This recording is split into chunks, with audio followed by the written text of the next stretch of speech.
Boy, look at these. Hello, everyone.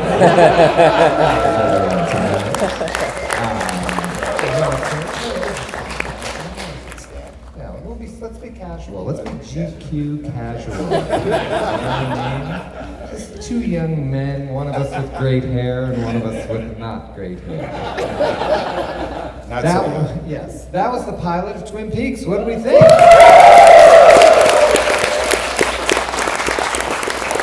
And it was edited by this man right here, Duwayne.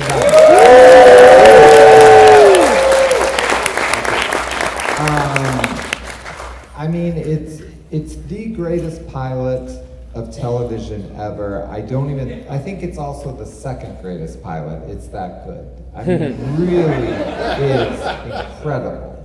Yes.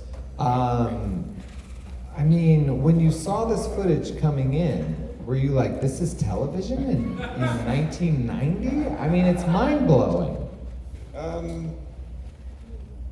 You know, when David sent me the script, he sent the script and he said, ABC is going to give us $4 or $5 million to shoot this pilot. They're never going to air it. So let's just go have some fun and make a movie. And that's kind of what we did, and that was the mindset that we all were in. But this is David, and there's a reason this is a great pilot, and maybe even the second great pilot. And because think about this. It's perfectly constructed, meaning if this 43, 44 minute format were, it is a standalone piece, but if it was a traditional 3-act structure, I don't do fade outs to black unless there's a gun to my head.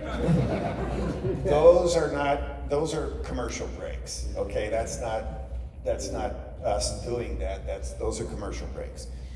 But this, the first act is basically finding the body.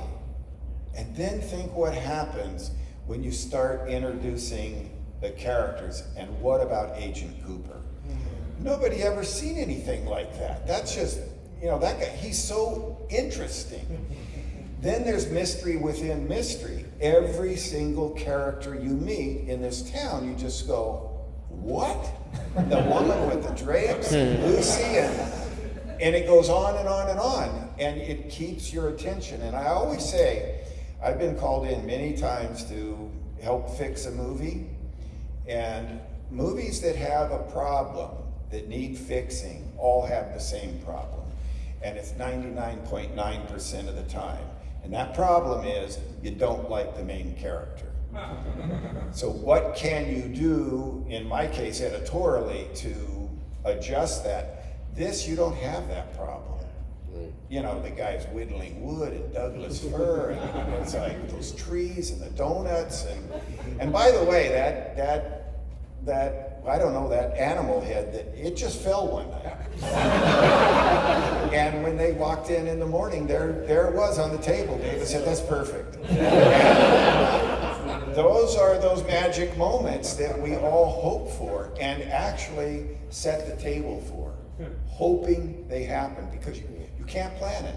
And when they do happen, you embrace it and say, okay, let's go. And tell me about cutting Grace's scene to the Laura Palmer scene. The phone? Yeah. Oh, I love that scene. Of course, I love the curtains opening, and I don't like missing the beginning. But the beginning of this pilot is, in my book, it is really, really, really tight. And it works. You know, David's great direction, Angelo's music. Somehow that music, we're in the same groove. The picture's moving along. And the thing with Grace is she's a great actress. And the dailies were a little bit, you know, I would consider maybe a little over the top, all that screaming and stuff. But when you construct it and you're timing it out, and that's all cut without Angelo's music. Angelo put the music in later, and it just fits. So you know you're in you're all in the same groove. You're in that groove, just like a record. You're in that groove and you're staying in that groove. You don't get out of that groove. It's so hard to get into it. Most people never get in a groove. Anyway, the thing with Grace was, okay, so we're going along, and the sheriff shows up and Leland is there and he drops that phone. Well, that's just a pickup shot of a phone. You know, you use it or you don't. So I thought, well, okay, I'm not really that keen on Grace on camera. It seemed a little over the top. So I said, okay, I'll just construct her voice as the camera pans down and every little breath is put in there. And then notice, I was noticing, it's like she makes a noise, boom, goes Angelo. A noise, boom, goes Angelo.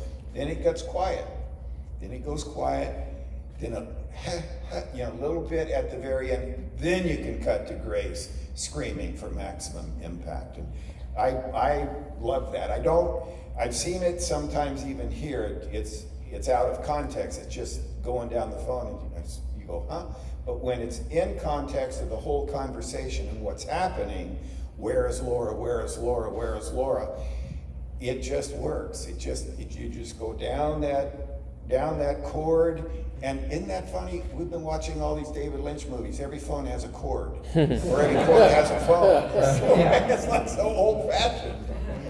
Anyway, I love that little It's piece. wonderful. I think the best shot is when Ray Wise is at the hotel and the sheriff is pulling up and you know what's happening before it's happening, which happens throughout the pilot multiple times. But the funny part is it's kind of a oneer. So how do you feel about that as the editor? I mean the story's coming there. There's not a lot for you to do in that sense. I would be perfectly happy if I didn't have to do anything. He's going to work on adolescence next. And I'm glad you made mention, because I almost mentioned it. That's a perfect shot. The timing is perfect. Mm-hmm. See, editing is all about timing, rhythm, pace. That's it. And you want to mine for emotion. Emotion is always at the top of the pyramid. Story is a sort of distant second, and everything else is always going for emotion. The timing on that shot is perfect. Leland on the phone, and it's swoop, goes the truck right back there, and my work's done. I don't have to cut to anything. Leave it alone. The story is being told, but it's being told by staying on and focusing on the emotion. That's the trick to it. And that's, all credit to David. And obviously a pilot is where it begins. Then there's going to be another episode after that. You have the greatest pilot well, ever. We never knew that for a long time. What fool would direct the next episode after the pilot? I mean, where did they find someone desperate enough to take that job? It was somebody in that Twin Peaks cutting room OD'd on peanut M&Ms and cappuccinos. No, David. When I first met David, he called me to work on Blue Velvet, and we met and got on, and we did Blue Velvet. But he knew I kept putting him off because he knew my aspiration was to direct. It's not so uncommon. People just seem to want to take the reins, but it's a whole different job for sure. My comfort level's in the cutting room. I guess I like dark rooms and solitude. The set is anything other than that. It's organized chaos. It's crazy. Any chance you remember the first shot that you did? Oh yeah. Let me hear about it, because this is a story I don't know. All right. Well, it was with Shelley, and at the house, Leo's truck. And the funny story is, because I edited the pilot, I think everybody figured I was a good choice to do the first episode, because it was months, almost a year before we shot again. And I know those characters. I had been living with them for a long while, and I helped to mold and form their character. So I had an assistant director named Bob Simon, and Bob came to me and he said, okay, I know it's your first time, and you know, first time directors, they freeze up. He says, but here's the thing, I'm gonna be sitting right next to you, and if you feel me tap your leg like this, that means say action. Yeah, and I'm like, Bob, go away. I waited a long time for this. There's no freezing up here. And so we get out there, and there's Shelley, and she's getting out of the car, or getting in the car with Norma. There was Norma and Shelley, and we're at Malibu Lake, and everything's great, and I'm cool, and we get out there, and you know, camera starts to roll, sound, and then the slate came out, and oh my God, there's my name on the slate. And I only ever dreamed of this. I've made my own little movies, but not like this. And there was my name on this slate, and all of a sudden, and I said, Bob, the tears are coming down my face. I said, Bob, just hang on, man. I'll enjoy this for a minute. My favorite shot in your episode, which we're about to watch, is how you begin coming across the wall and then up to Kyle's legs and down. Scripted, or you laid it out, and how did you come up with that? It's such a great intro to Cooper again. Well, thank you. Scripted was, there's a copy of the book Great Expectations on the bedside table, and Cooper's somewhere in the room, and that would, you know, that's that. But you know, this is a director's job. You take what the written word is, and not necessarily literally. You try to stay in a character, and when you have something like this, every scene has a surprise in it. So David is all about mystery, surprise, dream worlds. That pilot is full of it. So I thought, okay, what am I going to do here? And you go in this room, and it's only, you know, 2 walls. And it's like, okay, what are we going to do? And I don't, you know, who cares about the book? I don't think Cooper's the kind of guy that, you know, lies in bed and reads Great Expectations. Maybe in the, you know, in the script stage, in that character, in the writer's mind, sure, that would make sense. But the character that we just saw, I'm not so sure. So I thought, all right, well, we got Fish, we know Fish, and the room, and hear him talk, and then I said, Kyle, can you hang upside down? And he says, what do you mean? And I said, well, you know, I want to do something a little different. And he says, I have gravity boots. And I said, fantastic. Get your gravity boots. We'll put them to use. And there he is, hanging upside down. And he's got his little recorder talking to Diane. And Diane, I don't know, well, there have been characters like this that... on Rhoda, I can't think of who it was, but there was the doorman on Rhoda. Yeah. Carlton? Anyone here old? Carlton. And Diane has a personality. You want Cooper to get on that little recorder and talk to Diane. You never see her, hardly ever hear her, but she's a character. And that's a testament to really great filmmaking in that pilot episode. And David and Mark both. Mark's a great writer, and the two of them together, you know, you know where they collaborated, and it works pretty good. So anyway, that was it. And then I forget exactly the line, but you know who really shot JFK and you know, whatever happened to Marilyn Monroe. That's just great. That's great writing. I've always been curious about this. Episode 2, which we're also going to watch tonight, spills over from episode 1.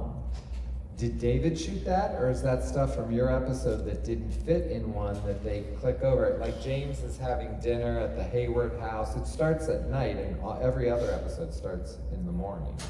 And do you remember if your episode? Well, what I do remember is, because I've edited a lot for David, and we didn't know going into Twin Peaks. I forget how long the pilot episode script is, but television is very specific. You've got so many minutes and seconds to a commercial break, and you can kind of spread them out a little bit. There's 7 or 8 commercial breaks in this, but they have to fall in a certain kind of time length. So I don't recall what the pilot script length was. It really didn't matter, because I figured David was right. Nobody's ever going to air this thing. And so my script was 78 pages long. And when I shot it and cut it together, you have 7 days to shoot, and basically 7 days to edit. And we put it together, and I was over an hour. So we had to take out about 30 minutes. And so I sounded the alarm and said, David, we got a problem here. If we're writing these scripts, you're going to have half of your story is going to be lost somewhere. It's never going to make it on the air, if we ever go on the air. So I'm not quite sure. David directed episode 2 by number, but because he was directing Wild at Heart at that same time. Tina directed episode 3 right after I did 1. So the shooting went 1, 3, 2, but obviously goes 1, 2, 3. So I don't know, but what I do know is that then we, Mark, David, and I, and others, we worked very hard to try and figure out because you don't want to write stuff that's never going to make it because it's just too long, nor do you want to spend the time and energy and money to shoot something that's never going to make it. So you want to get that optimum length of script, and what we found out with Twin Peaks, because David's pace is very unique, 34 pages. Wow. 34. The program's 44 minutes. Generally speaking, 1 page of script equals 1 minute of screen time. So if you have a 120-page script, it's a 2-hour movie. This is different. This is David's speed. And it took a while. It took 1, 2, 3, maybe even to episode 4 before we got it down to where it was manageable, where you're not shooting 20 or 30 minutes more than you need, because the time that it took and the expense to do those extra 20 or 30 minutes could have been better spent elsewhere. Mm-hmm. Well, then I'm going to say that those 20 minutes in episode 2 are maybe from yours. Yeah. You don't have to bother me with the truth. That's just going to be I've always thought that, because it's felt that way, and I also knew that David filmed it later, so it makes sense that they tried to give him the least amount to shoot for that. Listen, when I did other episodes, I was trying to fit what I'd already shot in. It just lightened the load, and I could spend more time elsewhere. Right. But, I don't know, because it was so crazy. We were editing Wild at Heart at the same time. The day I finished shooting that first episode of Twin Peaks, it's the same day David finished shooting the feature Wild at Heart. So we met in the cutting room, shared a couple of ideas and notes, and we had a whole wing. We had Twin Peaks and Wild at Heart, and we just went to one cutting room to the next, and it was a real fun time. That's why in episode 1 there's that shot of Laura Dern and Diane Ladd, and no one understood why. Just a joke. Well, thank you for sharing all of your memories with us. This is your last time up here at the Music Box. What was the whole experience like for you, seeing your work over the last couple days, and we're about to see your directorial debut? I loved it, because every time you watch a movie, not necessarily one that you've worked on, but you watch a movie, for me, it's always different. It's a different audience, it's a different everything. And I really enjoyed, we started with Wild at Heart, and then Blue Velvet, and then Twin Peaks. And it was just fun to sit back and watch and kind of look back on the opportunity to spend so much time with David Lynch was really, you know, a blessing.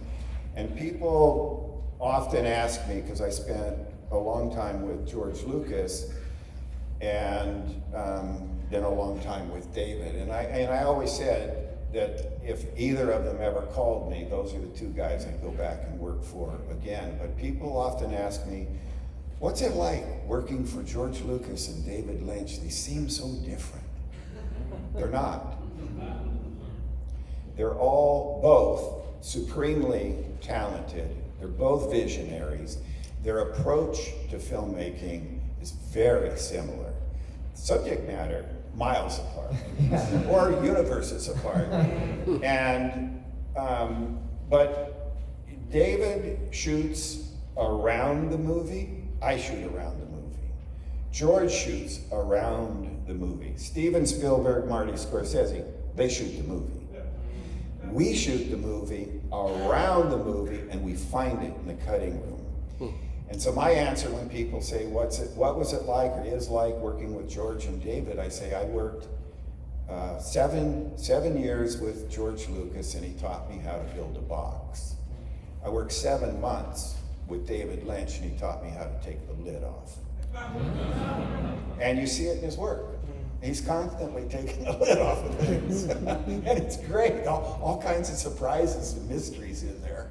Well, that is beautiful. We thank you for being here. We're going to watch episode 1 and 2. Come back tomorrow where we have a Log Lady documentary. Richard Green will be here. There might be a surprise guest that is going to show up. Not Catherine Coulson, not that. And then, you know, come every day. We're having fun, aren't we? We're having fun.